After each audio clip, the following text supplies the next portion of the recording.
मान लो कि आपके पास काफी पैसे हैं, चाहे आपके आसपास के लोग और की चाहत में पागल हुए जा रहे हों। लास वेगास के एक डीलर ने एक बार कहा था कि कसिनो में जीतने का एक ही तरीका है, घुसते ही बाहर निकल जाओ। सोचो आप एक एग्जीक्यूटिव विलेज की पार्टी में हैं।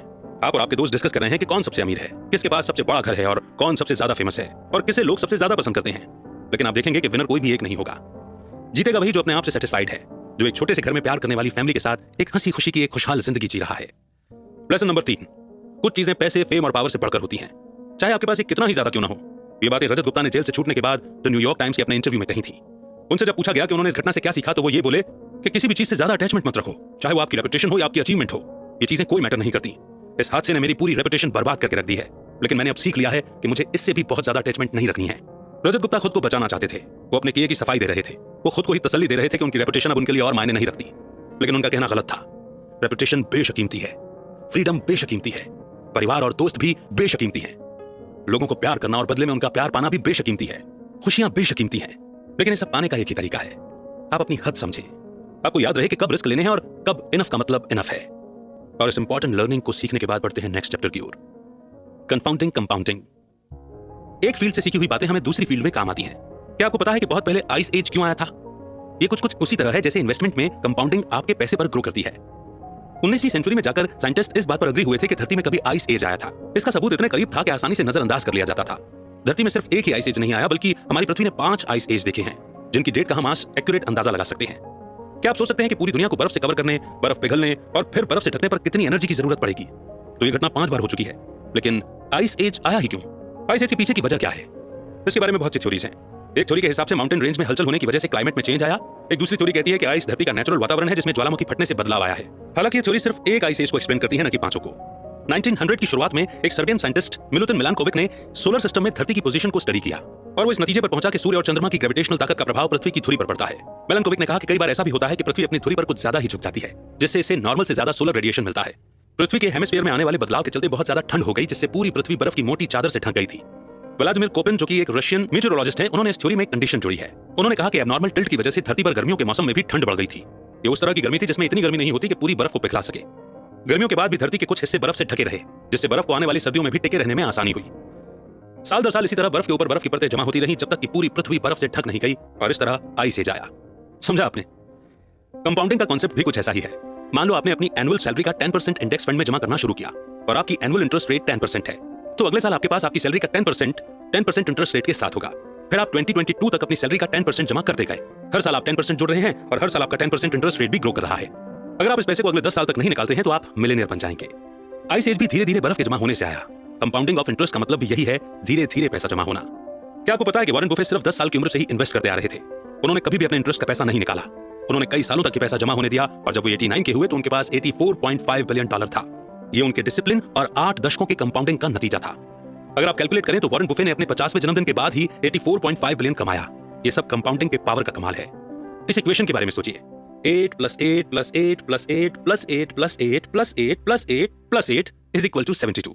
ये जोड़ है। लेकिन जब आप 8 को 8 से ही 9 बार मल्टीप्लाई करेंगे तो क्या होगा? 8 × 8 × 8 × 8 × 8 × 8 × 8 × 8 × 8 13,42,17,028। देखा आपने कितना फर्क है? वॉरेन जब 20 या 30 के थे तो वो अपना पैसा यूं ही खर्च नहीं करते थे और उन्होंने 60 या 70 का होने तक इन्वेस्टिंग नहीं छोड़ी। वो लगातार इन्वेस्ट करते गए। उन्होंने 25 सालों तक पैसा जमा किया। वॉरेन की दौलत पर कई सारी किताबें भी लिखी गई हैं। फिर से बता दें कि उनके पास $84.5 बिलियन हैं। उन्होंने 10 साल की उम्र से इन्वेस्ट करना शुरू किया था और 89 का होने तक वे करते ही रहे। अगर कंपाउंडिंग पर सच में कोई किताब लिखी जाए तो उसका नाम होना चाहिए शट अप एंड वेट, अमीर होने और अमीर रहने के बीच का फर्क। तो आइए अब एक और इंपॉर्टेंट चैप्टर समझ लेते हैं, अमीर होने और अमीर रहने के बीच का फर्क। Getting wealthy versus staying wealthy. अमीर बनने के कई तरीके हो सकते हैं, लेकिन अमीर बने रहने का सिर्फ एक ही तरीका है। चलिए तो ये बात हम इन 2 इन्वेस्टर्स की कहानी से सीखते हैं। जेसी लिवरमोर अपने टाइम का बेस्ट स्टॉक ट्रेडर्स में से एक था। वो 1877 में पैदा हुआ था, जब दुनिया को पता भी नहीं था कि ट्रेडर कोई भी बन सकता है। उससे पहले ही उसने खुद को एक ट्रेडर के तौर पर एस्टैब्लिश कर लिया था। 30 साल की उम्र में ही जेसी ने $100 मिलियन कमा लिए थे। 1929 में स्टॉक मार्केट क्रैश हो गई थी, जिसकी वजह से ग्रेट डिप्रेशन आया। उन दिनों चारों तरफ बस यही न्यूज़ छाई हुई थी। वॉल स्ट्रीट के न जाने कितने ही स्टॉक ट्रेडर्स ने सुसाइड कर लिया था। अक्टूबर 29, 1929 के दिन जेसी का परिवार घर पर उसका इंतजार कर रहा था। उसकी वाइफ और 2 बच्चे दरवाजे पर खड़े होकर उसके आने की राह देख रहे थे और उसकी मदर इन लॉ बेडरूम के अंदर बैठकर रो रही थी। जेसी घर पहुंचा, वो शॉक में था, पर इसलिए नहीं कि उसका दिवालिया निकल चुका था। उसने अपनी वाइफ को पूरी बात बताई। हुआ यूं था कि जेसी ने शर्त लगाई थी कि स्टॉक मार्केट नीचे आएगा और उसका अंदाजा एकदम सही निकला और वो करोड़पति बन गया। उस दिन अक्टूबर 29 को उसने $3 बिलियन पैसे कमाए थे।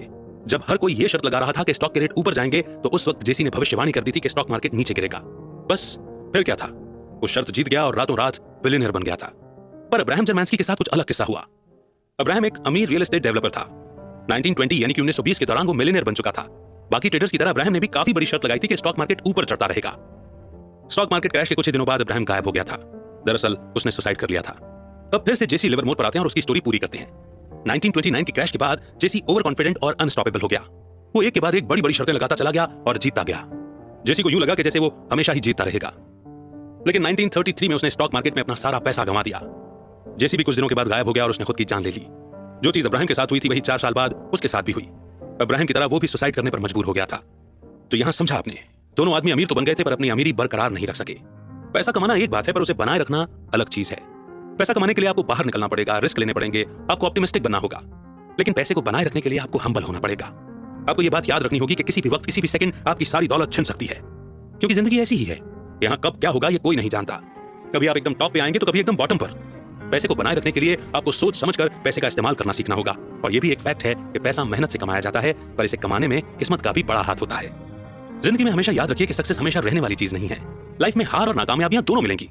बीते कल की सक्सेस आने वाले सुनहरे कल की गारंटी नहीं दे सकती है। अब हम वॉरेन बुफे के पास वापस चलते हैं और देखते हैं कि उन्होंने 70 साल से अपनी वेल्थ को कैसे मेंटेन करके रखा हुआ है। उन्होंने अपना पैसा 10 सालों के लिए इन्वेस्ट किया और 1 दशक से भी ज्यादा तक कंपाउंड होने दिया। और 89 की उम्र में उनके पास $84.5 बिलियन थे। वॉरेन को इन्वेस्टिंग आती है। उन्हें पता है कि इन्वेस्टिंग के लिए कौन सी कंपनीज बेस्ट रहेंगी। उन्हें यह भी पता है कि सबसे सस्ते स्टॉक्स कौन से हैं और वो सबसे ज्यादा इफेक्टिव मैनेजर्स को जानते हैं। और इसी तरह से वो एक अमीर आदमी बने। लेकिन ध्यान देने वाली बात है कि वॉरेन ने अपनी वेल्थ कुछ इस तरह से बनाए रखी। वो किसी के बहकावे में नहीं आए। उन्होंने 14 रिसेशंस भी झेल लिए पर कभी भी घबराकर अपने स्टॉक्स नहीं बेचे। उन्होंने अपनी रेपुटेशन दांव पर नहीं लगाई। उन्होंने खुद को किसी एक स्ट्रेटजी, एक ओपिनियन या एक पासिंग ट्रेड तक ही सीमित नहीं रखा। उन्होंने कभी भी क्विट नहीं किया और ना ही रिटायर हुए। 65 साल के बाद भी वो कंपाउंडिंग करते रहे और इस तरह वॉरेन सर्वाइव कर गए।